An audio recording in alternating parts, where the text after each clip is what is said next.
Hello everybody, welcome back to TechTube. So I hope you all are doing great. I am back with another tutorial video of how you can add a link on Canva. So it is very easy and simple. So just to get started, go ahead and open up your Canva application. So once you open up your Canva application, you will be appear with the home page of Canva. Now from the appeared screen, go ahead and choose any picture of your choice. So for instance, I've selected this as you can see on the screen. So now once you have selected the picture, go ahead and tap on the plus button and now go to the text. Now tap on add a head link, tap on it.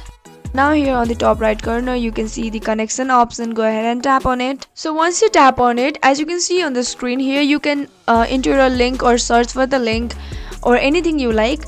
So in the gap option or in the box below, you can type down any link that you want to add on Canva. So once it's done, you are good to go, and that's all guys. This is how easily you can add a link on Canva.